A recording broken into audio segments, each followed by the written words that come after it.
to the Badlands. Explain those Badlands. That's a hell of a name.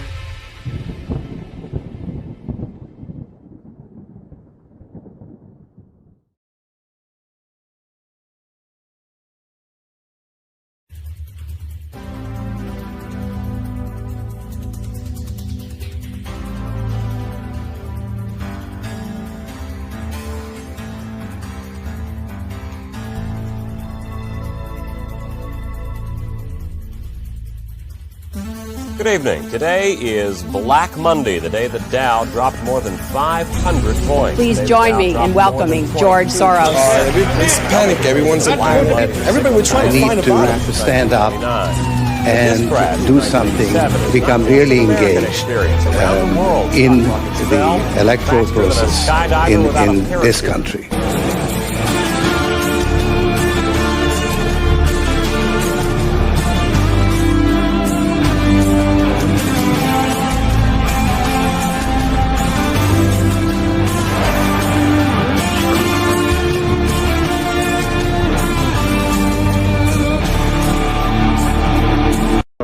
What we have to confront is a deep, systemic, and structural restructuring of our world. And this will take some time. And the world will look differently after we have gone through this transition process. For centuries, they've been stuffing their stomachs with human flesh, and they've been stuffing their pockets with money. But they must realize that this bowl of vampires is about to end. We have an army of digital soldiers.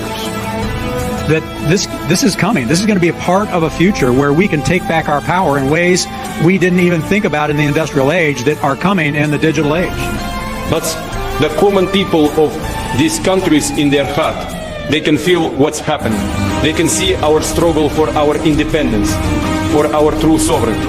And they see this connection with their aspirations to be truly independent, which is exacerbated by the fact that in the Western elites there is a strong desire to freeze the current unfair state of things in international affairs. Well, let me tell you something, brother. When they took a shot at my hero, and they tried to kill the next President of the United States, enough was enough. And I said, let Trumpomania run wild, brother. Let Trumpomania rule again. Let Trumpomania make America great again. People who don't believe are walking dead. They are asleep. And this is the awakening.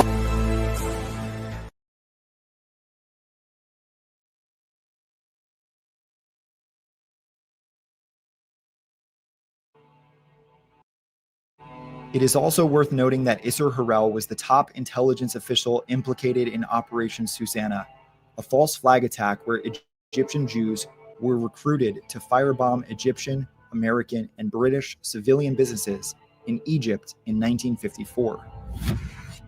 Isser Harel's subordinate Pinhas Lavan was scapegoated while Harel got off the hook. While it is not the only instance of Israel using false flag terrorism against its Western allies, it is one of the most documented. The man who succeeded Isser Harel as the head of Shin Bet, the Israeli Internal Security Service, was a man named Avraham Shalom. In fact, Shalom was a pupil of Harel and learned directly under his tutelage. Shalom was the head of Shin Bet from 1981 to 1986, until he was forced to resign after being accused of killing 2 Palestinian prisoners and covering it up. The following year, using the alias Avraham Ben-Dor, he formed a front company for Israeli intelligence called Atwell Security of Tel Aviv. The company was formed as a subsidiary of Eisenberg Group, under Israeli tycoon and Mossad-connected arms dealer and drug runner Shaul Eisenberg. Furthermore, Atwell Security employed high-ranking Mossad agents, such as Peter Malkin, who acted as the New York representative for Atwell. Malkin also worked closely with Isser Harel, former director of the Mossad. On April 11th, 1987, the Washington Post ran an article titled, "Israeli Firm Loses New York Airport Award." From the article, we learned that Edward J. O'Sullivan, Director of Special Plans for the Port Authority of New York and New Jersey, terminated its contract with Atwell Security of Tel Aviv after it was learned that Avraham Ben-Dor was in fact Avraham Shalom, the former head of Shin Bet.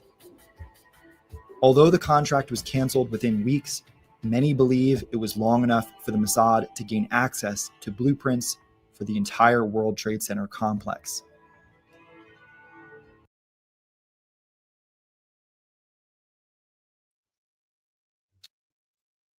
All right. Good evening, everybody. Welcome to the Book of Trump. I am your host, Gordon McCormick. Today is September 15th, 2025, and this is chapter 31, A Clean Break. I'm really excited about tonight. This is a really big subject and one that obviously is going to resonate, I think, with my audience specifically. And we have a great guest. Before I bring him on, let's say thank you to a sponsor, and that would be, the first is, we will do actually let's do soft disclosure first.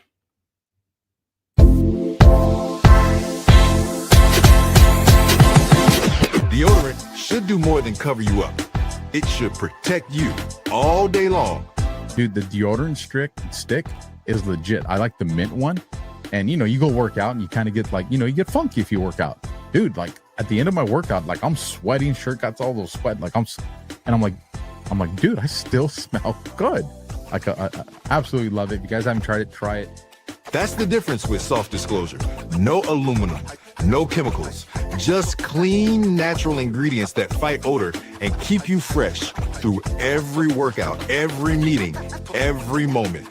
I've always struggled with the you can't use aluminum deodorant because you're going to die if you use it kind of thing, because all of the non-aluminum deodorant products suck pretty much. Yeah. This is different. This is all day. You're all day good, and you're not putting any of that disgusting chemicals right near your lymph nodes. Soft Disclosure deodorant, real protection, real freshness, built on truth. Available in mint and lemon grapefruit. Visit softdisclosure.com and use promo code Badlands for 15% off. Soft disclosure. All right. So without okay. Yeah, saw that. Okay. Without further ado, let's bring on the guest. And the guest tonight is Adam Riva, filmmaker Adam Riva. Adam, how are you this evening? Good, man. It's so good to be here with you, Gordon. I'm stoked that we get this opportunity. It's a few days after 9/11, but I think extremely relevant still. Yeah, absolutely. And I just saw your message, and the clips unfortunately were really big, and StreamYard would not let me upload them.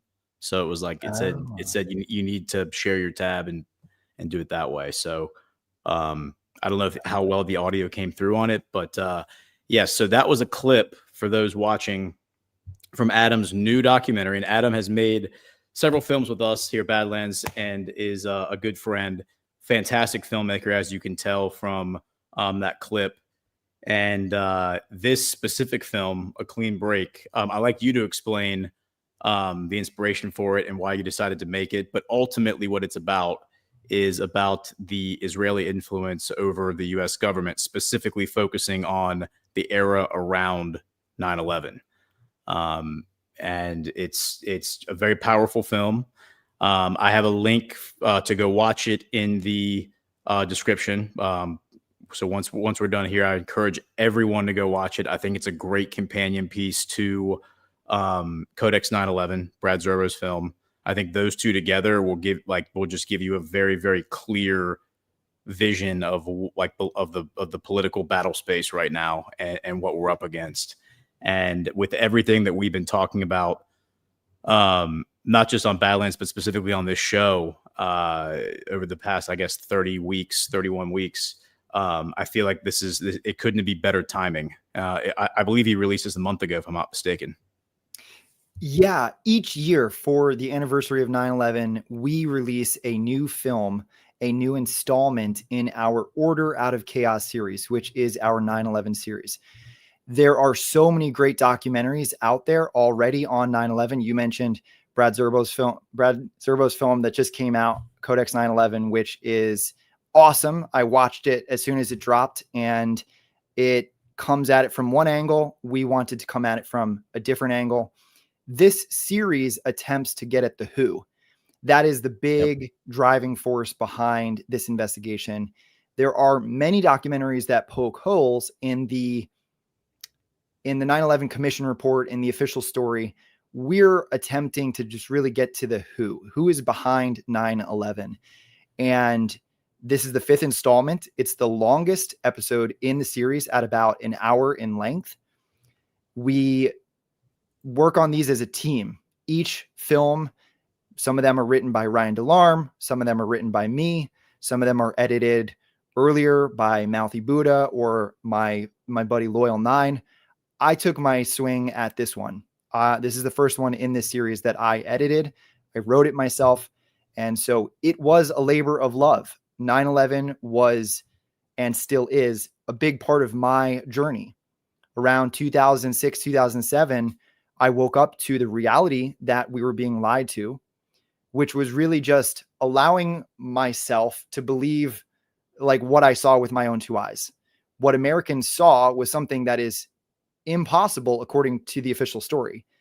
And so I think when 9/11 dawns on people and they actually go down that rabbit hole and confirm that there's more to the story, I think it's a big relief for people in some sense.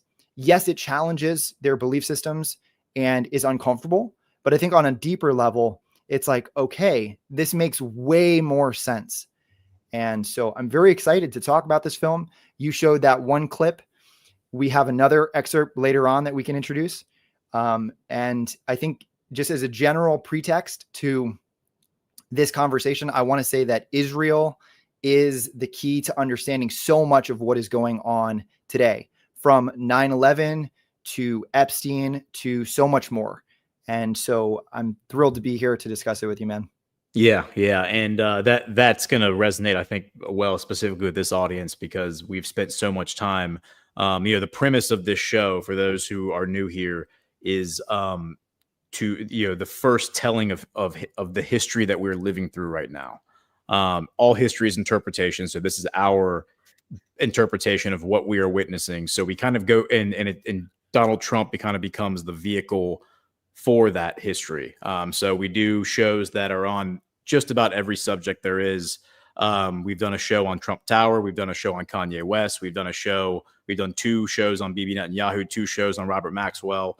Next week, Adrian from Rise of Tires coming on to do a show about his documentary about Balenciaga. Brad came on 2 weeks ago to do a show about Codex 9/11. So we kind of hit everything. But my goal in it is to kind of layer the storytelling so that it doesn't have to be chronological, but like every time we come back and we add another layer to it, the new layer makes a lot more sense because you have the layers underneath. And so I think with all the ground that we've covered up until this point, especially going back many times to the 90s, the 2000s, talking about the origins of Putin, talking about the origins of Xi, this is going to make, this documentary is going to make a lot of sense. And the fact that Adam has done such a good job, meticulously naming names, naming documents, getting very specific, while also keeping it very accessible. So you at no point did I feel lost. At no point did I feel disoriented or like we were too deep into the weeds. It felt very, very easy to follow. But at the same time, it wasn't just like generalities or like vagueness. It was very specific in naming names and explaining who the players were and how they were all connected. And I think you did a great job with the writing. So this was your first one. You said that you wrote and edited for the Order Out of Chaos. Yeah, this was the first one that I edited. And thank you so much for all those remarks, brother. It means a lot. The subject of 9/11 has so many angles, and you can cover it from 1,000 different directions. You can explore the Saudi Arabian connection. You can explore what actually happened, like, Operation Northwoods, where the planes landed and then swapped. Like, you can look at it from so many angles. To me, I want accountability. Mm-hmm. When I bring the receipts, when I bring the sauce, I'm hoping to give Americans the answers that have been held back from them for decades that they're entitled to. It's a shame when our government holds back this stuff, whether it's the surveillance footage from January 6th, or, we're only given like 5 frames from the surveillance camera pointed at the Pentagon on 9/11. Like, this is a joke.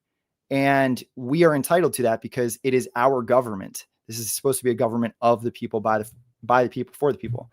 So this particular installment, we wanted to bring it back to the 90s. And we start with this document called A Clean Break. That's the title of this episode. It is a document that was prepared for Netanyahu. And I think what people need to recognize is Israel's bumpy history with peace deals. Yep, there it is. And so there were a number of failed peace treaties in Israel's history. They have been at war on and off since their beginning, since their founding. And so you can understand, at least from their perspective, why they would start to think outside the box. And so A Clean Break sort of outlines some of the major tenets of, what Israel was looking to do moving into the 21st century. When you combine A Clean Break with some of the other documents that we reference, for instance, there is this other article that was written in 1998 in Foreign Affairs, which, just a reminder for your audience, this is the official publication of the Council on Foreign Affairs. And it was titled Catastrophic Terrorism, Tackling the New Danger.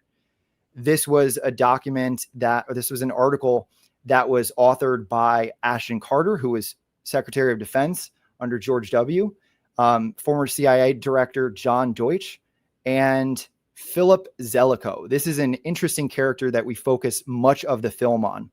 Philip Zelikow is this mysterious guy. He seems to continually get promoted up the chain of command, all the way in, he served in George H.W. with Condoleezza Rice. Eventually, he served under W and was promoted to the president's Foreign Intelligence Advisory Board. He also served as the chairman of the 9/11 Commission. And as the chair, he had effectively supreme authority over how they handled everything. Now, this gentleman wrote the entire outline for the 9/11 Commission report 3 months into the investigation, before they'd even ever met for a single meeting. And he had the whole thing outlined. He also, we say it in the film, he controlled every aspect of the 9/11 investigation. And so he barred the people from talking, the commissioners from talking to there were like, I don't know what you would call them, like secretaries below the commissioners. He banned them from having offices. So he was just trying to shut down different aspects, including, some of the money trails.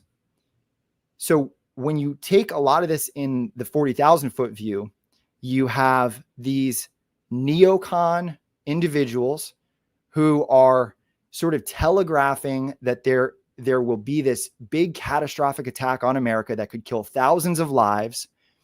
In that article, they even referenced the first World Trade Center bombing and said, if it had been successful, this would have changed the face of American politics. This would have resulted in a surveillance state.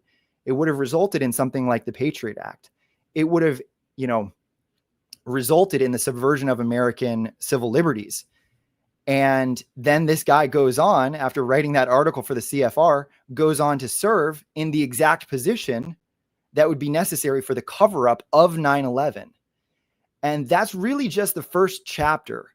There's 3 chapters in the film, and each one of you sort of walks you down very slowly down this path where the big takeaway, spoiler alert, I mean, spoiler alert for my film, but not spoiler alert for 9/11, which is 24 years in the making, is that you have these Zionist sort of neocon sympathizers for Israel who were implemented, who were installed in the perfect positions in the Bush administration to cover up the 9/11 Commission report, the actual, or cover it up in the 9/11 Commission report, as well as sort of steering the DOD to carry out many of the objectives laid out in a clean break vis-a-vis the American industrial complex, military industrial complex. And so I know as I'm describing it, it sounds like very convoluted, but I think the film does a good job of kind of walking you through those. Absolutely. Absolutely. And to that point, like people talk about and speculate very often about Israel being in control or influencing our government. I often use the word state capture to describe the relationship between the federal government or the governments of of America and Israel. But I think, and I think there's some really strong evidence to show. I mean, I read articles from like the 1940s that described how all of the leaders of the War Department, because it was called the War Department back then, the Pentagon wasn't around yet. These are all the heroes of World War II. All the generals who won World War II were not in support of the creation of Israel because they were allied, like they were friends with the Arabs. They had allied with the Arabs. And they were like, this is exactly what we just fought against with, like, in Europe. We just fought against this imperialism when we should not do this. But as the article acknowledged, the politicians in DC were all bought off. So the politicians were bought off, and so they were the ones who make the policy. So the military leaders had no say in what was going to happen, and that's why the politicians were able to get the support for the UN partition plan of 1947. But what I think is, so I think you can make the argument that this influence goes back to the creation of Israel and probably long before that, the Federal Reserve, et cetera. But what you do a great job of doing is introducing, like bringing us into the 90s and explicitly showing us how the revisionist Zionist movement comes in and embeds itself in the Bush administration specifically through the neoconservative movement. And we did 2 episodes on this show. One episode was with Chris Paul called The Party of False Decorum, where I had Chris on because I wanted him to explain his theory of the Party of False Decorum. And we ended up spending the first 40 minutes of the show just talking about the history of neoconservatism and how Leon Trotsky got exiled by Stalin in the 30s to Mexico. And then his disciples moved to New York City, and then their children were raised in, the 50s. And then in the 60s, they come of age, and they're basically a bunch of Jewish intellectuals who become disillusioned with the Democrat Party because being disciples of Leon Trotsky, the big fight between Leon Trotsky and Stalin was Leon Trotsky said the only way to keep the engine of communism going is to have constant revolution everywhere. So we should be going around starting fires in every government and having constant revolution to keep people animated and keep people going. And Stalin said, to his credit, said, no, we need to focus on Russia and building up Russia and making Russia strong. And, that disagreement led to Trotsky being exiled. But so they adopted that mentality of we needed to spread our ideology around to other places. And when JFK comes into office as a Democrat president and he pushes the anti-war, platform, and then, of course he's assassinated, but then the hippie movement happens and the hippie movement adopts the anti-war peace, mantra. That's when they become super disillusioned with it. And then Irving Kristol, Bill Kristol's father, and all of his friends basically defect from the Democrat Party, and in 1971 rebrand themselves as Republicans, but they are new Republicans, they're new conservatives, they're neoconservatives. And that's where the origin of and then I think he wrote his book I think it was actually 1995 or 1996. It was the autobiography of neoconservatism, written by the father of neoconservatism, Irving Kristol. So all this stuff, it's just funny how all this connects and it all comes back, and it's like all these webs and lines just come back and meet at these key moments. In the mid 90s was one of those key moments when Benjamin Netanyahu comes into office in 1996 on the heels of the assassination of Yitzhak Rabin, and who, of course, orchestrated the Oslo Accords, which was the two-state solution with Palestine, which represented peace in the Middle East. And then Bibi Netanyahu spent the rest of the 90s undermining that process and making sure that framework never went into, was never fully implemented. And he bragged about that last year. He said, yeah, I absolutely subverted that and made sure it never happened. So, it's just interesting that all this stuff, this is why we do the show this way. And then the other episode I wanted to point out was Alpha Warrior came on. I know you've met Alpha. He served in Iraq. And funny enough, he was, as he explained to us on the show, he was actually boots on the ground in Iraq the day before the official invasion started. So they're like, oh, it was March 18th. He's like, I was in Iraq March 17th. So he was literally one of the first guys in Iraq, and told us all the experience, told us all the stories, explained the mindset and everything. And it was really compelling hearing that from someone who actually was there. And taking those anecdotes and taking those different those stories. Like one thing I showed to Alpha, and then I'll pass it back to you.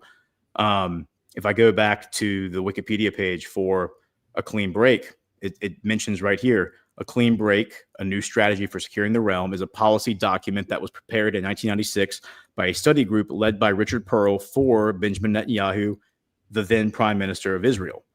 Well, if I showed Alpha this, he had never seen this before, but HR 4655, the Iraq Liberation Act of 1998, it was introduced by Representative Republican Benjamin Gilman of New York, introduced on September 29th, 1998. It was passed and signed into law on Halloween, October 31st of 1998. And I'll just read you the first sentence. The Iraq Liberation Act of 1998 declares that it should be the policy of the United States to seek to remove the Saddam Hussein regime from power in Iraq and to replace it with a democratic government. And there, 3 years before 9/11, it was the official. I'm sorry, I'm not even sharing my screen. I always do that. But so here's the actual from Congress.gov, and there it is right there. This was the official policy of not only the U.S. Congress but the Republican Party. And then, of course, it was Clinton who signed it into law. But yeah, this was their official policies. They were going to remove Saddam Hussein 3 years before 9/11. And now you can kind of you've provided another great layer to this, which is the clean break doctrine from Benjamin Netanyahu 2 years before this gets passed into law. Yeah, exactly. So the meta narrative is that these things are spontaneous and random, and America acts of its own volition only in response to these events. And we're told repeatedly that there's no such thing as foreknowledge of 9/11. No one could have seen this coming. Of course, there's substantial evidence to the contrary. There were repeated warnings, both internally and from foreign sources. And even going back further into previous presidential administrations here, there were the posturing and positioning of certain things that were leading up to this moment. The idea that war is a racket is so obvious, but let's also think about if you're going to launch a full-scale invasion and a forever war, you need to start to kind of lay out the foundation beforehand so that you're ready to go when you have your excuse handy. That excuse being 9/11. Well, in our series Order Out of Chaos, we walk the audience back.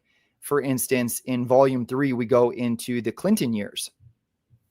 Many Americans don't know that under Bill Clinton, the entire surveillance apparatus for America, the proverbial wiretapping infrastructure, was handed over to an Israeli company. Off the top of my head, I think it's Odigo. Yeah. You mentioned them in the film. Yeah, I'll pull it up while I'm talking. But in the IDF, you have a unit called Unit 8200. Yes. And it is feared by the intelligence community worldwide because it is supposedly on par with the American NSA in here. So Peter Roberts, Senior Research Fellow at Britain's Royal United Services Institute, characterized Unit 8200 as, quote, probably the foremost technical intelligence agency in the world and stand on par with the NSA in everything except scale. So if you're in the upper echelons of the American government, or let's say the DoD, and let's say you're maligned, or you're able to be, you're compromised to such a degree where you are willing to do the bidding of the highest bidder. Well, it would make sense to, shop around for the highest and greatest technology. And in order to do so, you're looking outside of the country. And there's also many other interests at play. So when Bill Clinton hands over the entire wiretapping infrastructure to a foreign state, it blows your mind because you're like, why would someone do such a thing? Why wouldn't that be handled internally in perpetuity by America for America? Nope. That's not the way the game is played. And so, there's a number of installments in this series that go back very far.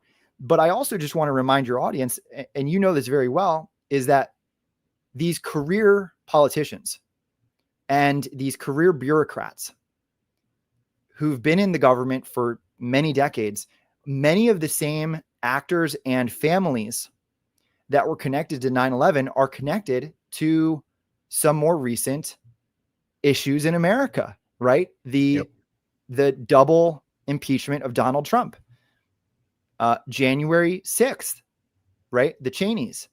And we go through a lot of these names in volume 3 of this series.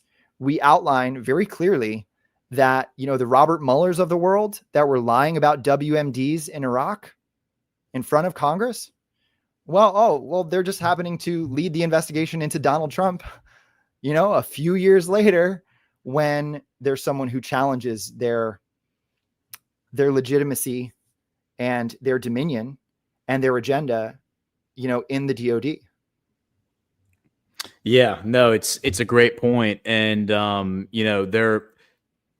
one of the things that Israel is known for is software, like software and technology. I mean, like technology companies, software companies, very often these software and technology companies are started by like former Mossad agents or guys who were in Unit 8200. Unit 8200, for those listening, is like the IDF's military intelligence. And one of those companies actually was this one, ICTS. I don't know if you're familiar with them, but they were, the TLDR on them is that they were already doing the advanced passenger screening.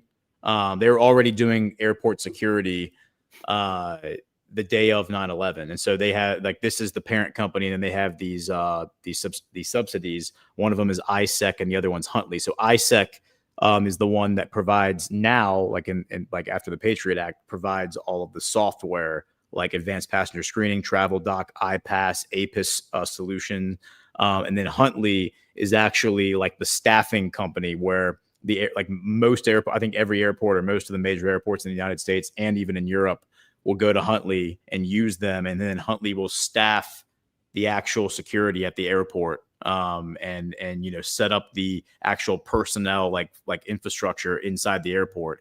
And so these are the companies that, and here are the articles just to demonstrate that. Here are the companies that not only allowed 9/11 to happen, who were working the security at Logan that day, at Logan Airport, but also allowed the underwear bomber to happen, which was January after 9/11, January 2010.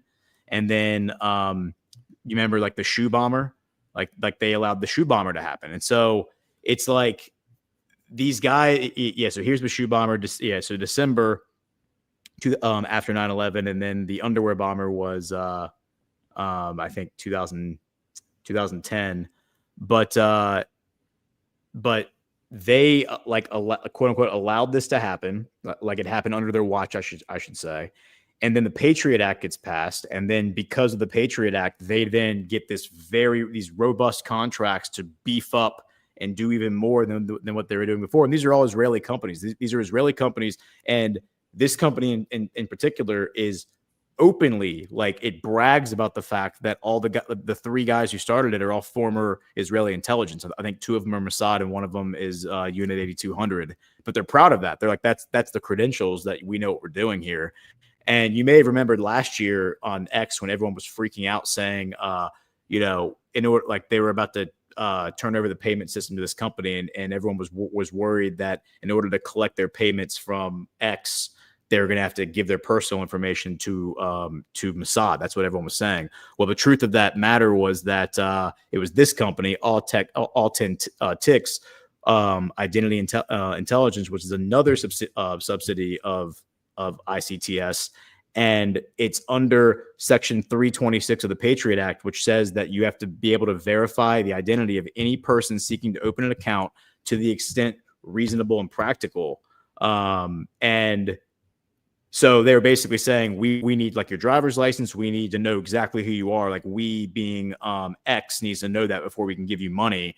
But it was a third party who was doing it, and the third party was this Israeli company started by Mossad agents. That's why everyone was freaking out on X about this. Of course, Elon Musk changed that at the last minute.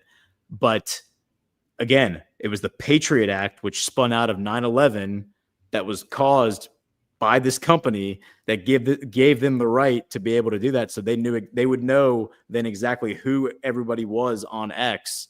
A very nefarious situation, but this is kind of par for the course when it comes to these, like, Israeli software companies. No doubt. Israel is a very small nation state, and their population is not that large. And so technologically, yes, they are formidable.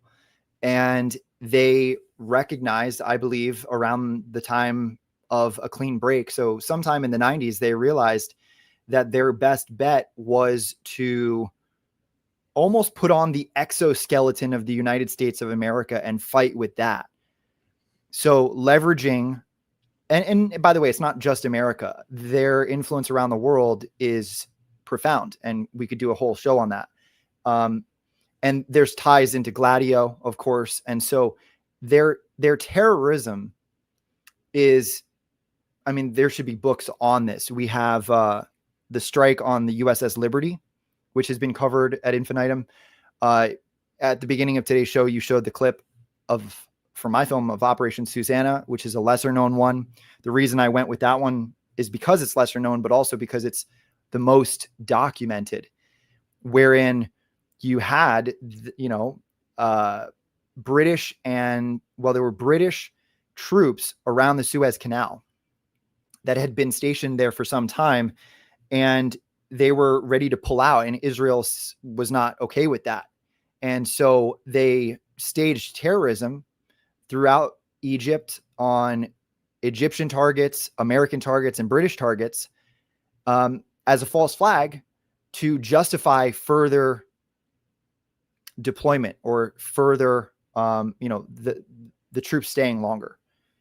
So yes, they have a history of terrorism. And then even more recently, as of this time last year, everyone remembers the sort of 5th generation attack on through the pagers and through the walkie-talkies after that. And, Netanyahu gave Trump that golden pager. I'm curious your thoughts on that. But there's a lot of, I'm trying to watch my language here so I don't curse, but Israel likes to brag about it. They want to show it. They want to, flaunt it. And I think there's a hubris. There's definitely a hubris that I think goes on display, especially with a figure like Bibi Netanyahu. I feel like his hubris is very strong, but just culturally, I think there is like this cultural hubris when it comes to the politics of Israel. There's also a paranoia. There's also a a hostility. And one thing that we went through on one of the previous episodes was the Promise software. I don't know if you're familiar with that, but that was so the Promise software. You know about that. That's one of the ways I think that they were able to gain leverage over all these different countries, was selling them the Promise software, and then they basically got access, like a backdoor, to all of their. Was that tied in with Danny Castellero? I think I want to say Castellero was involved in that. I have a mind map of that, but it was Bush. I think it was Bush's or Reagan's rather attorney general. Where's that? But yeah, so you have the Promise software, but then you also have the fact that for the first 40 years. Yeah, so here's the mind map that I put together on that. And, for the first 40 years of Israel, they had, so here's Edwin Meese. He was a big player in it. And actually, I had a friend on to do the second part of Robert Maxwell, and he thinks that Edwin Meese was like at the very center of the whole thing. But Rafi Eaton, he was a big player in it. Dr. Earl Bryan. Ari Ben Mashani, yep. Yeah, Ari Ben Mashani is definitely a big one. Bill Hamilton. Yeah, Bill Hamilton, of course, the spook who thought up the whole thing, the head of Inslaw. But the other thing that I learned, like just digging on all this, is that for the first 40 years that Israel was a country, from 1947 to 1987. They were basically a communist economy. It was like pseudo-communist, kind of almost like the way China functions, where the government demands a portion of your company in order for you to operate. And they were a closed economy, so like outside foreign investors couldn't come in and buy companies or do dealings. And basically, it was Robert Maxwell who brought over like this career criminal, organized crime boss from Ukraine when the Soviet Union collapsed.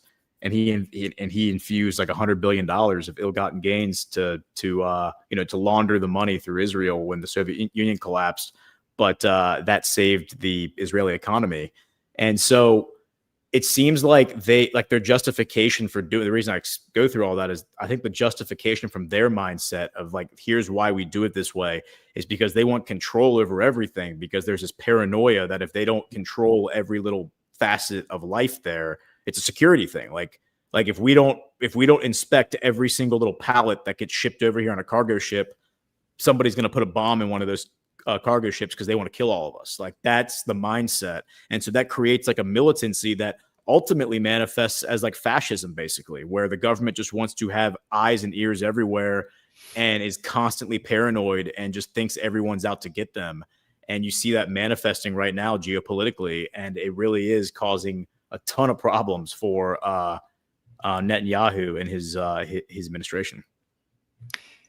Yeah, dude. And, they're a largely secular country. And I think there's this misconception from Americans that because it is it has such a religious history and plays a religious role in the region, that the vast majority of the population are practicing Jews. And that's just not the case. In fact, Tel Aviv is known as like the LGBT capital of the Middle East. But I did want to mention the Inslaw Promise software of the world, actually. I think it, yeah. Yep. I wouldn't be surprised. The Inslaw Promise software situation, they go into that in American Conspiracy on Netflix. It's called American Conspiracy: The Octopus Murders. I know when you hear Netflix, you immediately want to check out, but this one was actually a good one. It was an incredible series, and it goes through some of the CIA assassinations, the evidence thereof. So just wanted to plug that real quick. Maybe Zach Payne also recommends that and says it's really good. So I haven't seen it yet, but I've heard great things about it. Oh, it's really good. And even just from a filmmaking perspective, it was clutch. Maybe what we can do real quick is I'll give a kind of a bird's eye view of the Order Out of Chaos series so people can look further into it, we have the first 3 episodes available for free right now. So you can binge watch episodes 1, 2, and 3 on our Rumble channel, Dauntless Dialogue. And episode 1 goes into the Israeli spy ring. This was the largest foreign spy ring ever busted on American soil in American history. The FBI was approximately halfway done rounding them up on 9/11. 9/11 happened.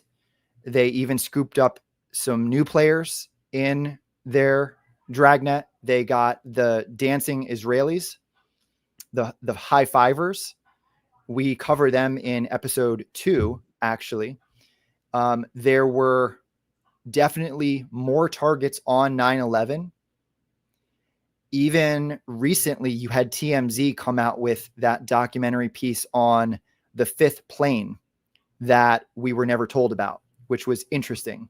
So you had that 5th plane that never made it off the ground because the staff was sort of on red alert by some oddities that were happening on the flight. And there was also, this van that was apprehended, which had explosive material. We have more than one corroborating report that there was explosives. And we don't know whether that was headed for like the GW Bridge, the Lincoln Tunnel. I think what they wanted to do was similar to what they did in Dark Knight Rises, where in Gotham, they detonate the exits from the city. And I think that would have caused further chaos because of the first responders and those trying to flee and everything. So we don't really know what they had in store for us on 9/11 in its totality. Certainly they accomplished enough of their agenda. So volume 1 is on the art student spy ring that had access to the entire World Trade Center complex, vis-a-vis the Lower Manhattan Cultural Council. This was on the, I think, 86th floor. Brad goes through this in Codex 9/11. He has a piece on that. I think Brad even purchased the book. Yeah. He said he owns the book. Yep. Epic. I would have pulled the trigger, but it was a little steep at like $2,000. And volume 3 is called Wiretap. So I mentioned this earlier, but we kind of draw the connections between many of the players and families involved in 9/11 all the way through to the present. And we say, where are these interesting characters now? What role are they filling in the destruction and subversion of America? Volume 4 is called Cyclone. And in volume 4, we go into how the CIA was meddling in the Middle East as far back as the 80s, if not prior. They armed and financed the Mujahideen and propped up Osama bin Laden to be the future fall guy of 9/11, which is all the more bizarre when you realize that they're like, we don't know how to find him. It's like, dude, you guys have him on speed dial. You've been working with him for decades. You can't find him. Oh, but CNN can find him. They can stumble into a cave and interview the guy. Okay, fine. And then, and then volume 5 is what we've been talking about, a clean break. And maybe what we can do, Gordon, is tee up the next clip. And so if you're cool with that, I can introduce it. Yeah. Let's do this. Let's hit another sponsor and then we'll come back. We'll reset. You introduce the clip and then we'll play it. Before we go there, somebody in the chat mentioned this and I did not know this. And I just went and grabbed it and added it to my ridiculous mind map. I did not know this. Edwin Meese, Reagan's attorney general, who was at the center of this whole Inslaw, promise software theft situation. His chief of staff was Mark Levin. I did not know that. What? Mark Levin was on this guy's chief of staff. But doesn't that make so much sense now? Oh my God. It makes all the sense in the world. It makes all the sense. Dude, and that's the crazy part is the deeper you go down this rabbit hole, you expect to come across something that's going to be that's going to undermine your confirmation bias, for lack of a better word. And then it just affirms more and more and more. You're like, okay, well, this all just tracks. This all tracks. This all tracks. This is on brand. This is on brand. It's wild, man. It's well, wild. I didn't know what you were saying earlier about Bill Kristol's father. So I learned that just now. Yeah. Bill Kristol's father was the considered the father of neoconservatism, but he had a lot of friends. All of them, their parents were immigrants from Eastern Europe, modern day Ukraine. So that's a crazy connection. But anyway, let's hit this next sponsor, and that is River.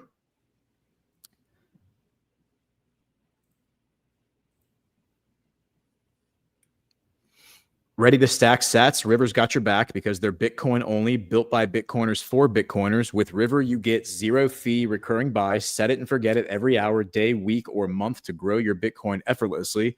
3.8% Bitcoin interest on cash, FDIC insured, no minimums, no hidden fees, and withdraw anytime to supercharge your savings. US-based human support from an expert client services team, plus private client services for buys over $100,000. Business accounts to invest Bitcoin, strengthen your balance sheet, and earn that 3.8% interest paid in BTC, fueling your next big move. Best-in-class wallet for easy spending, easy sending, receiving, and managing your Bitcoin on one secure platform, and tons more, like free educational resources from Bitcoin basics to advanced strategies, plus unmatched security, full reserve custody, no lending your Bitcoin, multi-sig cold storage, and verifiable proof of reserves for total peace of mind. Start now at badlandsmedia.tv/river. Move your cash to River and earn real returns with Bitcoin. The future starts today. Visit badlandsmedia.tv/river. Awesome. Okay. So I have that clip, and that is right here. But yeah, why don't you cue it up for us and tell us about this clip that we're about to watch? Well, first of all, I shouldn't have exported it in 4K, knowing that we were going to show it in StreamYard. So shame on me. But this clip is perhaps an interesting montage to put into a 9/11 film. This film attempts to outline that the American government is so totally penetrated and compromised by Israel at this point. And I'm not saying only Israel. There are many nation states that have, duress over us. But specifically, I think when you show this little montage here, it is undeniable just how much our so-called elected leaders put Israel first in their heart, in their behavior, in their rhetoric, in their legislation. So there you go. Awesome. Well, yeah, let's, hopefully the sound comes through well for everybody. But yeah, let's take a listen. Do you have concerns about the level of Israeli influence in our politics here in the United States of America?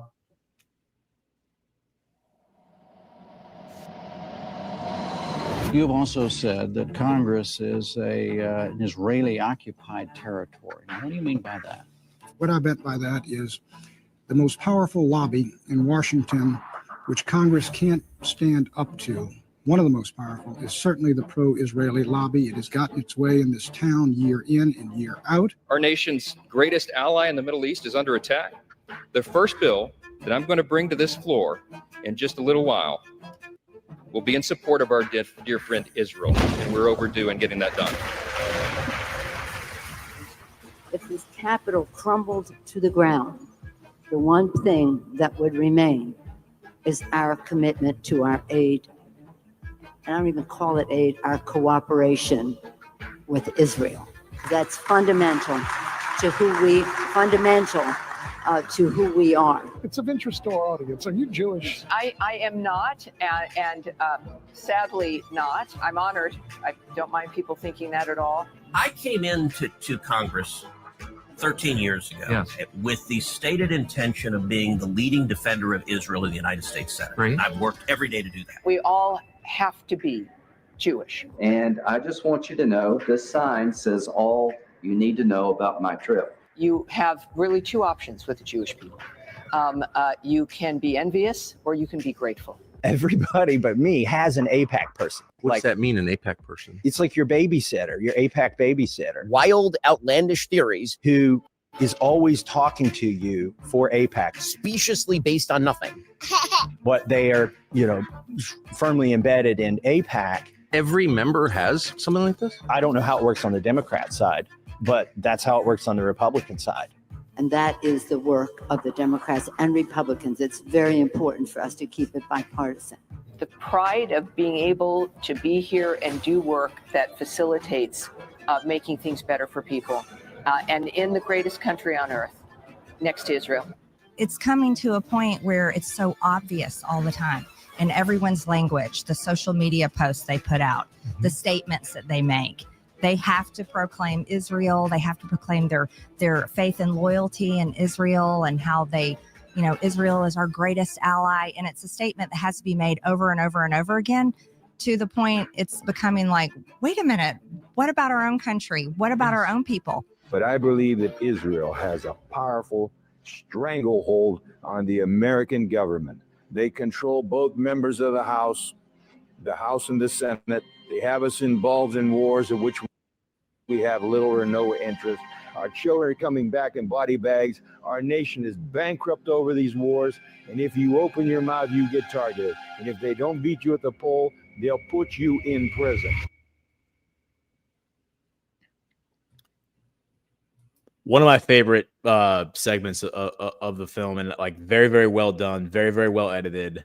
That should have been the cold open, by the way, but that's such a good clip. And yeah, everybody, I'm telling you, this film, when you pair this with Codex 9/11, because Codex 9/11, I think definitively blows a hole in the official narrative and makes it very clear that people inside the government, the U.S. government, were complicit and involved in 9/11. But it doesn't address the question of who was like animating this whole thing. I think that's what this film does, because this film gets very specific in naming names and documents and going and walking through the theory of the case. And if you go to Dauntless Dialogue, is it dauntlessdialogue.com? Yes. And you go to subscribe, you can sign up for a monthly subscription or a yearly subscription. And Adam very generously is providing a promo code GBPH at the initials for Ghost of Base Patrick Henry for 50% off for any subscription.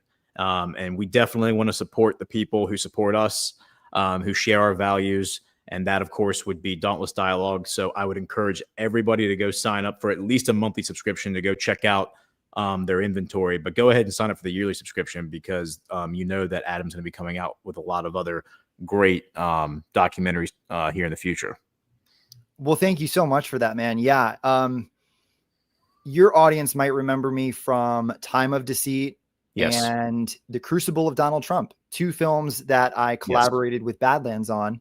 Yep. And also behind me, Flynn. And right now, I can't really disclose too much about it, but I can tell you that we are getting ready to do another big motion picture on a Hollywood scale that I believe this time next year will be dominating some of the headlines. And so let's just say that there are whistleblowers coming out of the Pentagon. There are whistleblowers coming out of government who have a lot of stories to tell. And so I'm always doing my best as both a journalist and a filmmaker to provide the truth as best I can, to kind of step back and not smudge my fingerprints on, the information. If you go to dauntlessdialogue.com, you will find about 200 films that we've done. We have an animated series, we have docu-series, and then we have standalone short films. And we have so much stuff on there for you to start binging today. More than half of it is available for free. So you don't have to have money today, although we would love your support. We would love you to consider it. As you mentioned, we have this promo going for the next week, which will save them 50% off any subscription they want to use it on. And so the annual subscription is already discounted. And then on top of that, you'll get another 50% off. So you're saving like over $50. And if you've ever been on the fence, if you have seen our stuff on Rumble and you wanted to check out more, but you've been on the fence, now is an awesome time. We could really use your support. Yeah, and I should have led with that in more detail, but I'm sure most of the people who are Badlander OGs remember A Time of Deceit and The Crucible of Donald Trump, 2 films that we released. That was 100% Adam who worked with us on that and worked with us to develop the script. And man, awesome films. Highly recommend y'all go watch those. You can find them for free on the Badlands Rumble page if you go to the playlists and you scroll down. And then of course you worked on the Flynn film, and I should have explained that as well. That you worked on the poster over your shoulder. I'm sure most of the people in the audience have probably at least heard of that if they haven't seen it, but I'm sure most of them have seen it. And maybe just real quick, if you would indulge me, if we could just screen share my website. I just want to direct people where they put the coupon code in. Of course. Because it's a very small section. And people sometimes email me. They're like, I don't know where to put the promo code in. Yeah, for sure. Go ahead and share your screen and I'll pull it up on the. Oh, right. Okay.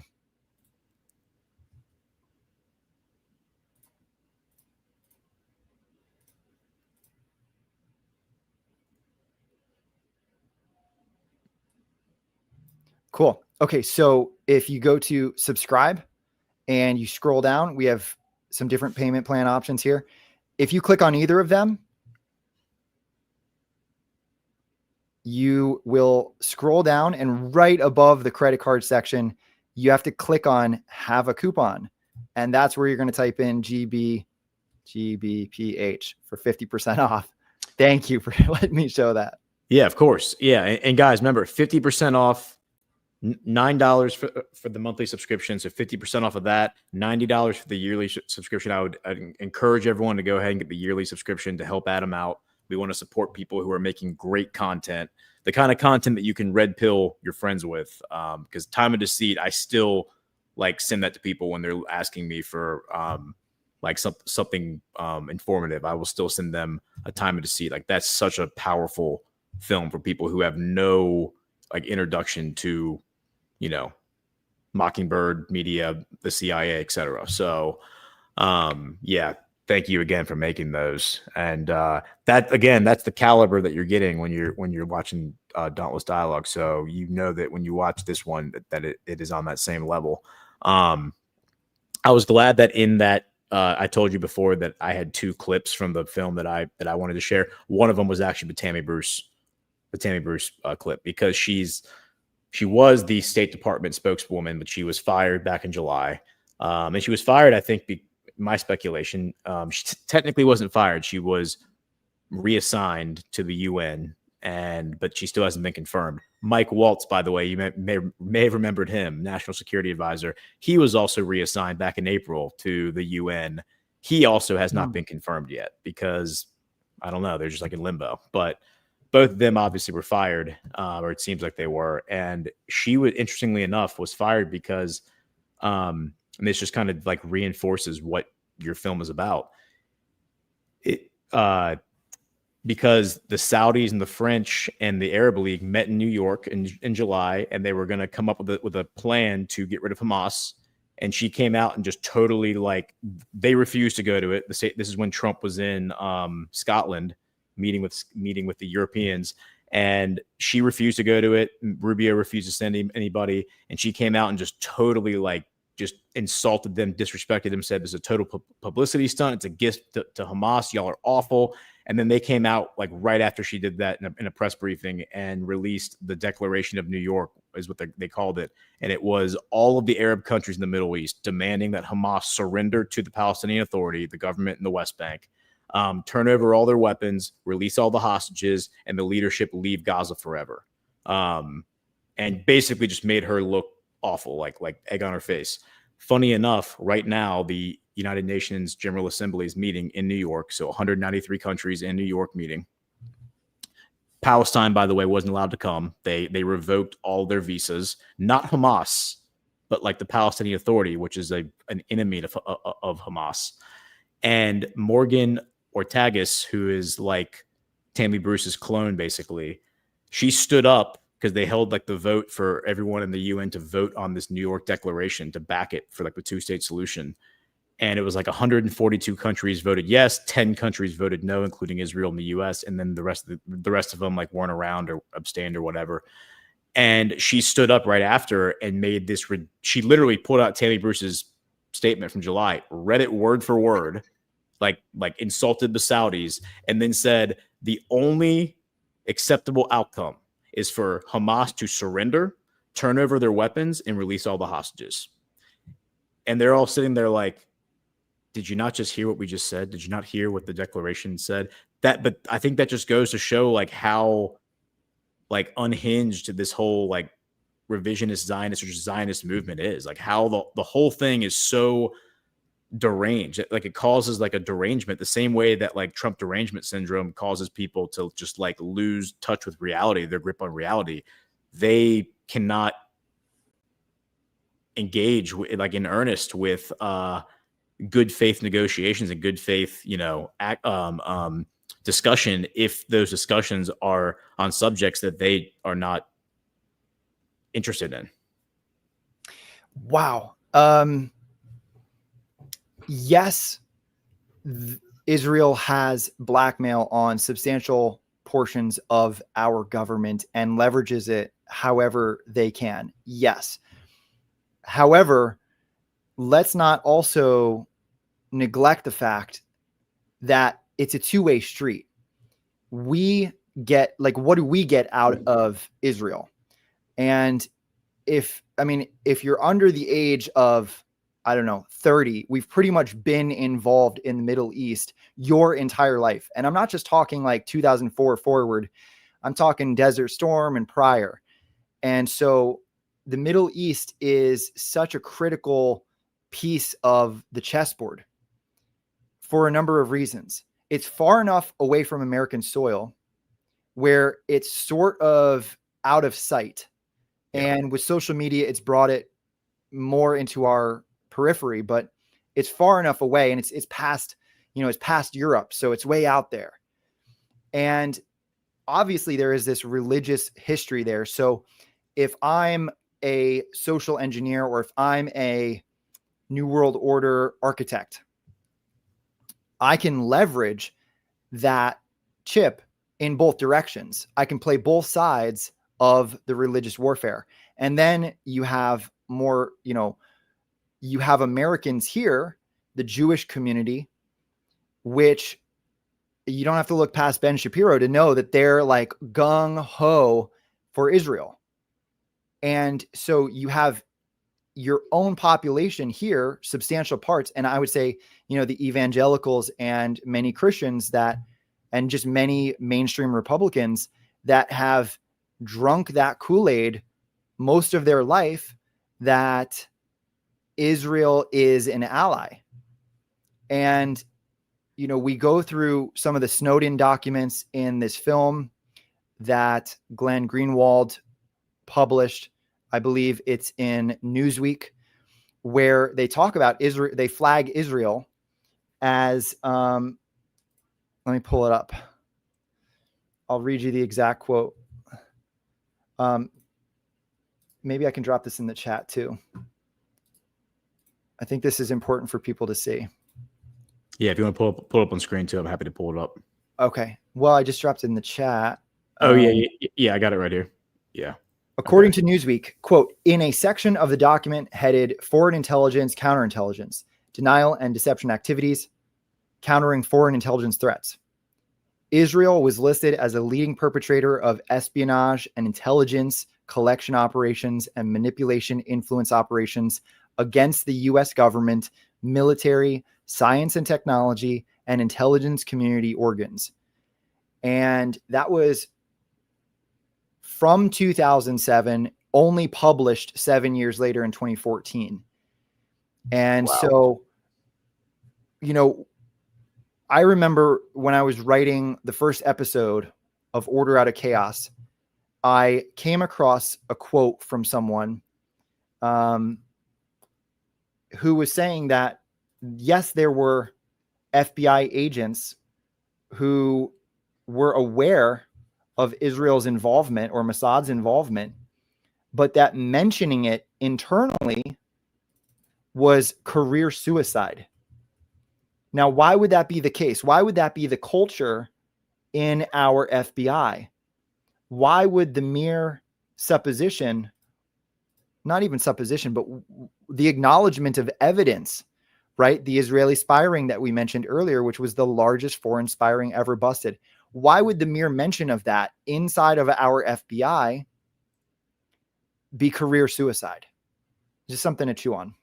Yeah, no, it's a great point. And, you know, it's one of the things that, you know, this has become like Israel has gone from a very taboo subject, I think, that was only discussed kind of in certain corners of the internet and in very hushed whispers, to really at the very surface, it's become the issue. I think in many ways, it's just at the very, like at its face. And of course, we're on the like we're less than a week out from the assassination of Charlie Kirk, and of course, that is another layer that is right there in everybody's face that everybody's talking about as an element in all of that, right?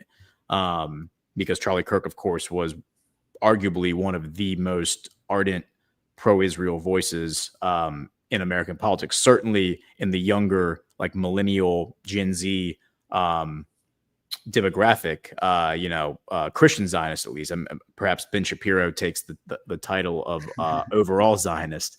But yeah, I mean, this has just become the thing. And it seems like it's so obvious to everybody now, the influence that is exerted over our government. And a lot of people are just asking questions: why, how, and to what end? Like those are the questions that I think people are asking. And what used to be totally blown off as just conspiracy, like scoffed as like conspiracy theory, and people were like would not entertain. And they're like, you're just being, you know, an anti-Semite, or you're just being paranoid or whatever. What you've done is you've taken facts and you've laid out the facts. You've laid out the theory of the case. You've shown who the people are. You've shown the clips. And I think you've built a very, very strong argument for the how and the why. You know, and then to what end? I mean, well, we've seen to what end in the context of the late 90s and early 2000s. A forever war in the Middle East, where the U.S. military becomes the bludgeoning tool of the Zionist state that wants to see all of its neighbors basically brought to their knees into submission, if not just flat out annihilated and destroyed. Yeah, exactly. You brought up the Charlie Kirk thing, and I don't want to say too much. I wasn't going to go there, but it is an interesting angle to this, and yeah.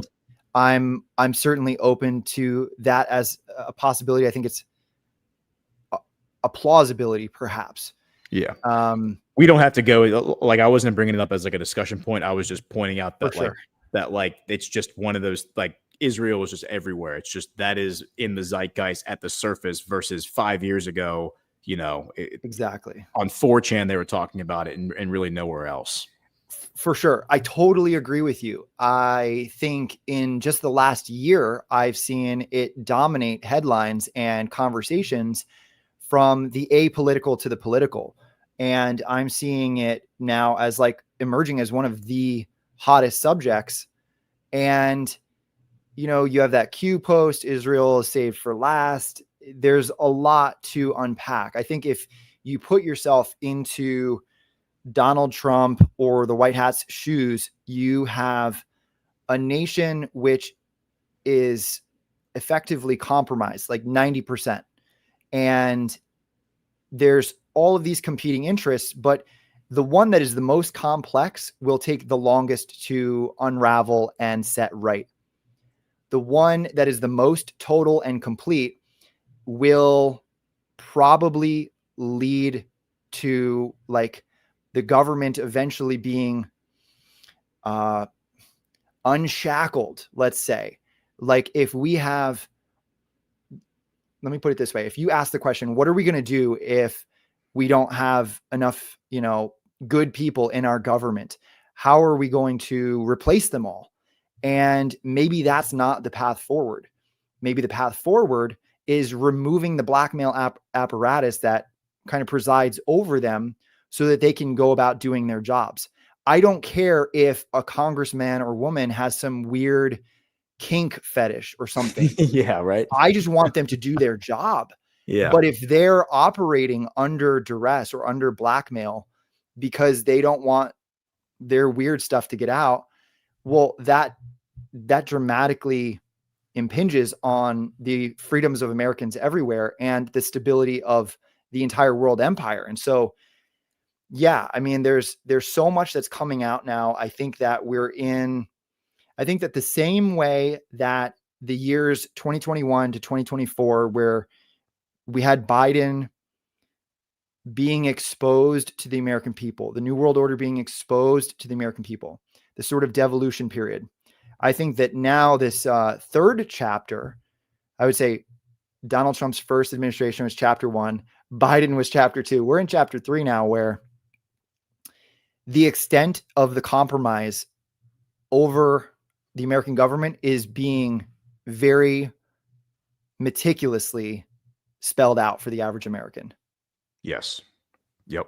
And you know, at the same time, maybe as like the backdrop that's kind of catalyzing all that is this insane warfare campaign that's unfolding in the Middle East. Like we just saw Qatar, which has become like a city that is a symbol of peace, where all of these peace negotiations have been occurring, and the Qataris have been at the center of, you know, Donald Trump signing a peace agreement with the Taliban in 2020, and then like these 7 peace deals that Trump has talked about. The Qataris have been at the heart of all of that.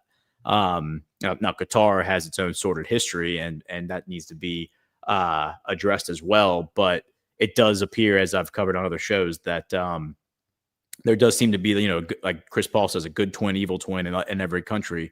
And when it comes to Qatar, it seems very clear that there's a good twin that is working with Trump in earnest to right some wrongs that have been done. And right now you're seeing, I mean, it's interesting to me that Mark Levin and Laura Loomer were going hard against Qatar back in May when Trump was flying to Saudi, the UAE, and Qatar to like give his, you know, to do the big trip.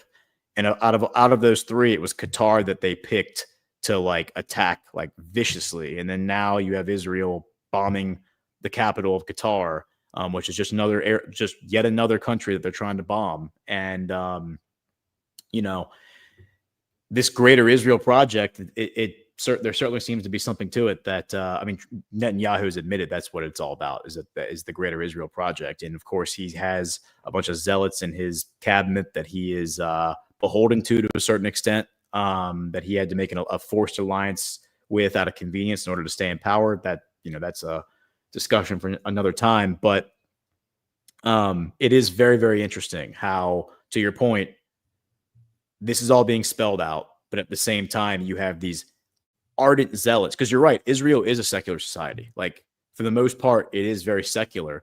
There is this zealous community within Israel, but it's like the ultra orthodox community is like 15%, 20%, as I understand it, of the society. And yet it seems to have this stranglehold over the philosophies, for lack of a better word, of the whole country, because the country is like a theocracy to some extent, because the Jewish identity has become totally intertwined in the political identity of the nation state. Absolutely. What is your opinion on how Israel had some of the strictest vaccine mandates internally, where I think they were required to get 3 boosters minimum?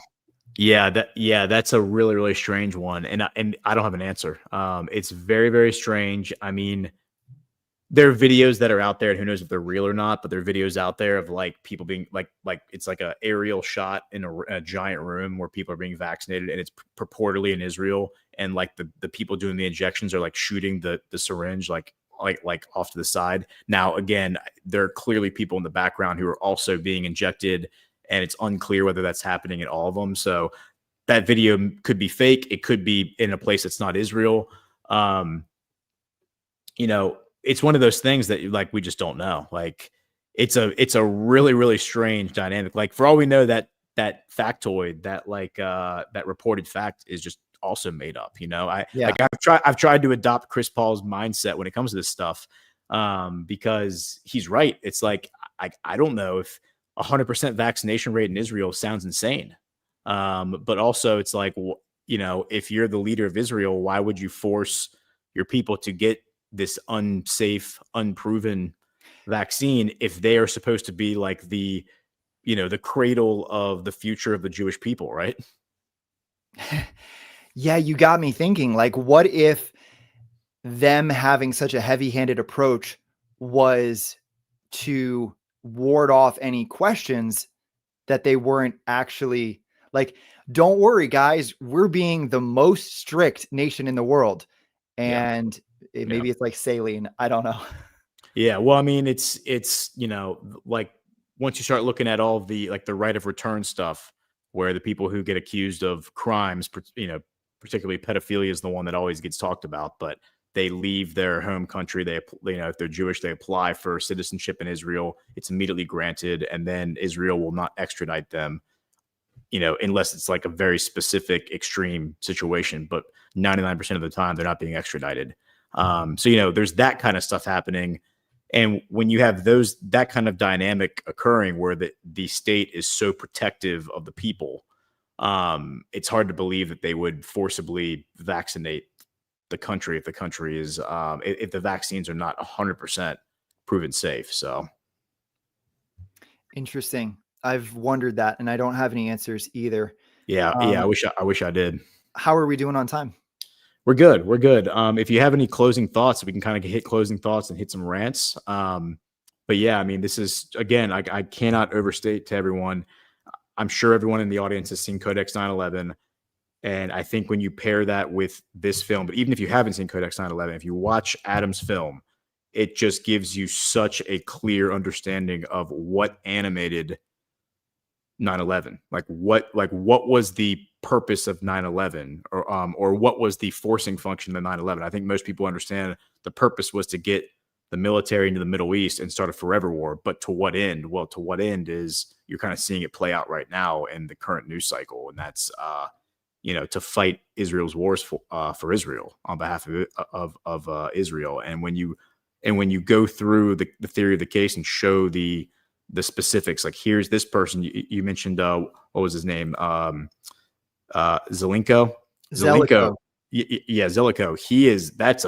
That guy's fascinating. Like his whole story is because he wasn't somebody who was on my map, and now he is. And there are a lot of people who are like that, by the way. There are a lot of people who are just like career lawyers, career bureaucrats who end up undermining or deciding, like making foreign policy decisions that result in like military operations. But these guys are like lawyers. Like they don't even have like military experience or like intelligence experience. Right.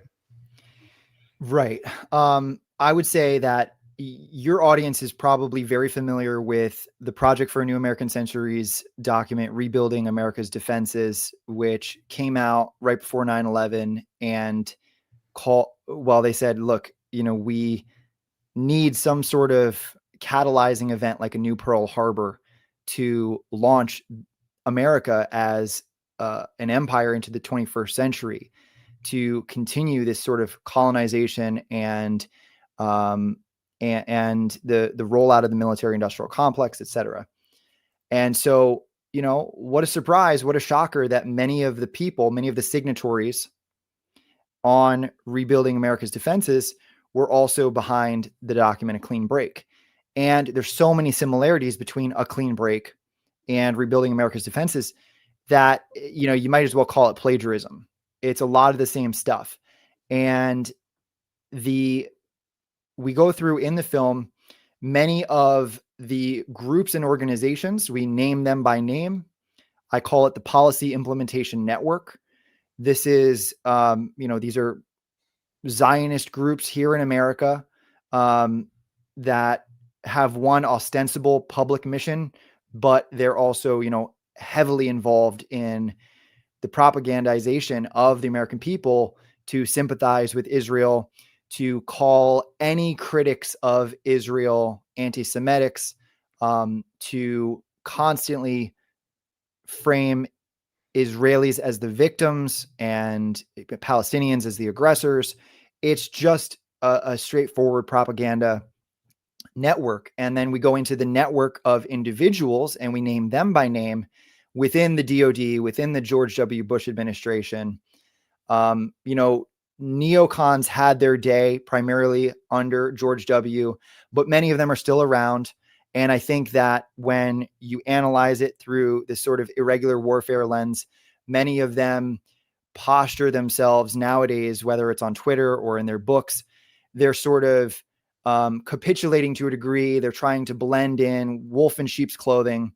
My philosophy is like, you have to answer for what you did 20 years ago. I don't care if you've had a come to Jesus moment and you're a good guy now. I care what you did and not what you say. And so that's why I make these films, is because we have evidence, even though these are historical crimes. And it's crazy. I'm 34. It's crazy to call 9/11 a historical crime. But before America sails on and forgets about it, it's so important to come back and revisit it, because it really is the key to understanding so much of how America was sort of like that final bit of subversion. I'm not going to say that it started with 9/11. It goes back to the beginning of the country, but it's the most palpable recent event that we can look at with so much documentation. January 6th, there were cameras everywhere. Well, same thing with 9/11. There were cameras, there were witnesses everywhere. It was such a monumental event. And so just this past week, we've all been lamenting the loss of Charlie Kirk. It's been a grieving process. And many people are saying, how could someone be so evil to kill that person? And it's like, absolutely. That's a good question. But there were 3,000 Americans killed on 9/11. There were 1 million Iraqis killed afterwards. So what kind of a person would be comfortable with the blood of, an entire generation on their hands? I make the point in the Order Out of Chaos series that the true terrorists don't wield box cutters. They wield pens in the corridors of power. They wield governments as their weapons, and they control standing armies. And we have to come to grips with this. If we're ever going to right America, we can't allow a tragedy like 9/11 to get swept under the rug any more than we can let JFK get swept under the rug. These are seminal moments in American history.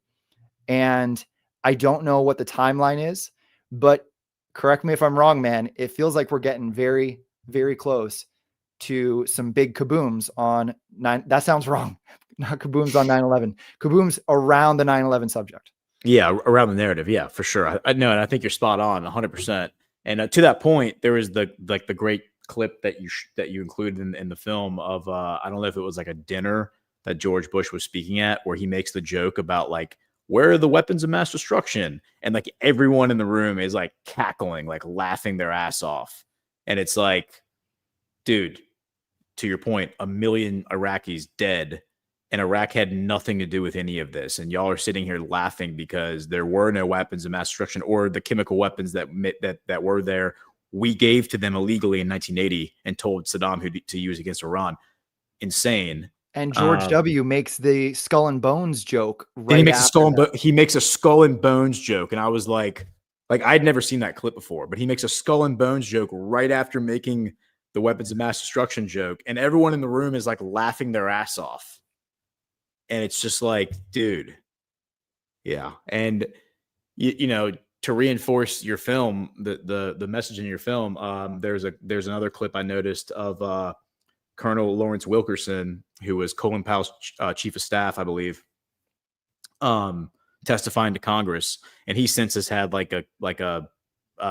said that whole experience of witnessing how Iraq was handled changed him forever. He was out in front of Congress when Bibi Netanyahu came last year and spoke to like the joint session like protesting with the Palestinian people against him. But he talks about in interviews all the time that he does now that the Pentagon basically the IDF came in and took over the Pentagon after 9/11. And basically when you would walk into the Pentagon, there'd be like IDF people like checking you in, and IDF people were like, the IDF was just able to walk in without being without going through security. And like they ran the place. And it's like, that's Colin Powell's chief of staff telling you that. I mean, it's, you know, like, you don't think you're living under state capture, you need a reality check. Yeah, I mean, there were all of the Israeli companies that had foreknowledge of 9/11 and either canceled their rent agreements or negated their deposit, were absent from the towers. There was intelligence that we received even from Israel itself. We go through this in the film. One of the articles was that we had received Israeli intelligence. So maybe there were some good guys and whistleblowers, but no matter which way you cut it, there is absolutely Mossad involvement in 9/11. The extent to which, the degree to which other countries participated, such as Saudi Arabia, we don't get into that. We haven't gotten into it, I should say, perhaps in a follow-up episode. There's so much more for us to cover in this series. We will likely continue producing one episode a year for many years to come. And so we should have said this at the beginning. It's obvious. Obviously, your audience knows this. It goes without saying, but I'm not hating on Israel. I'm not hating on Jews or anything like that. It's just a matter of recognizing the state capture, as you put it. And if your own government is compromised, you have to be willing to acknowledge who and how before you can ever hope to be free. Very, very well said. Yeah. And I have a trove of data and documents to share, to give you when you want to do the Saudi thing, because I have tons of stuff on that. So we'll talk. But I called Codex 9/11 a weapon. This is absolutely a weapon in the narrative war. And I would encourage everyone, again, dauntlessdialogue.com, use promo code GBPH to get 50% off a subscription.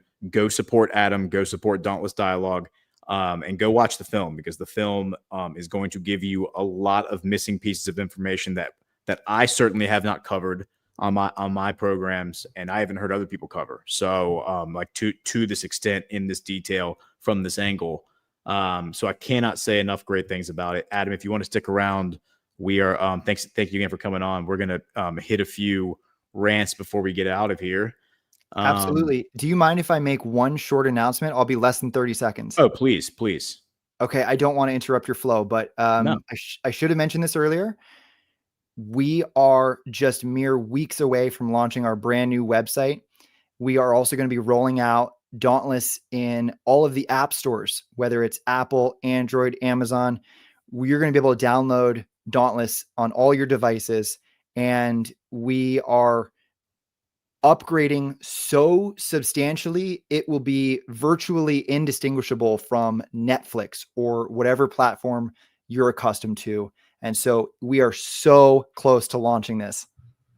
That is awesome and very exciting. And yeah, again, like the production value on this is like on your stuff, everything I've seen you make is so high. And people talk about like taking back the culture and like making like art that is, you know, from our corner, like from our corner of the culture war. This is what you're doing. Like you're not talking about it. You're going out and doing it. And everybody else, I think we have an obligation to support that. Not because, you know, we feel pressure to do it, but because you're actually producing really, really good content that should be supported. So again, I will just continue to say that over and over again, dauntlessdialogue.com, and subscribe. And if you would tell people where they can find you on social media on X. Definitely on X. Also, Rumble is where we're most active. You can find so much of our content, our free films on Rumble. So it's easy for you to share. You can pull it up on your TV and start binge watching. We also have a Roku app too, I should mention. Awesome. Roku app. All right. Let's go. That's cool though. Y'all are developing an app. Okay. So Yanathiok, I know I'm not saying your name right because we always talk about this, but I really appreciate you being here. You're always supporting us. $10. God bless you, Gordon. You and your research and your approach are so very much appreciated. Well, thank you. Appreciate your kind words. And yes, like if you appreciate like my methodology and like the strategy that I take in explaining things and laying things out, Adam does the exact same thing in his films. So I would encourage you to go check them out.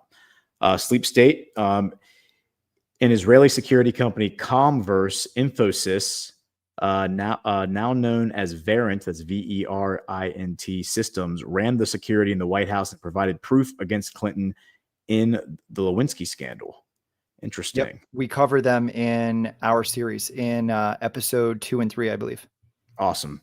Yeah, I've heard that the because like Netanyahu, I think, made like some sort of remark to Clinton about Lewinsky at some point. I remember that. Suspense 21, $20. Blessings upon the Badlands community and those who may join us in the near future. Have hope for the future of our country. Know that our voice counts. Prayers up for all of us. Good night for now. Well, thank you, Suspense. I saw you say that you're going to bed, so sleep tight, and we will see you tomorrow. Samel 10, $5. Maybe Israelis were all vaxxed because that government wants to eliminate the true Jews because we know those running their government are not. And there could be truth to that. My co-host on Breaking History in the very first episode of Breaking History, I don't think I joined to like episode 20 when he was on with Sean Morgan. He asserted that he thinks Israel was created as like a sacrificial lamb, like created to be destroyed. And Henry Kissinger said in an interview in like 2012, in 10 years, Israel won't exist anymore. So, we don't know, but it's interesting to speculate on that stuff. And then we have Saint Masshole, nice name, $20. Ghost and Adam, thank you for bringing another great episode. Well, thank y'all for being here. Hit the thumbs up, guys. Appreciate y'all's support. Ash just texted me. Her show just started, Culture of Change, and apparently G Money is on that show tonight. And anyone who's ever seen G Money and Ash on stage together knows that's going to be very interesting. So we're going to outro now, and I'm going to raid us over there so everyone can go over there and check them out. So opt out of the raid if you are. Well, you're not going to hear this in time to do that, but apologies if you are brought over there in the middle of watching the episode. Adam, thanks again. We look forward to the next piece that you mentioned y'all are coming out with. Again, dauntlessdialogue.com. Go subscribe. Promo code GBPH to get 50% off. And Adam, we'll talk soon, man. Hope to see you again at another GART. Yes. Thank you, man. This was a pleasure. And I'll have to get you on my program soon too. Please. Awesome, man. Y'all have a good night. Thank you so much for joining us, and don't forget to hit the thumbs up on this video. And a special thank you to all of our advertising partners. Please remember to shift your dollars to support those businesses that support Badlands Media.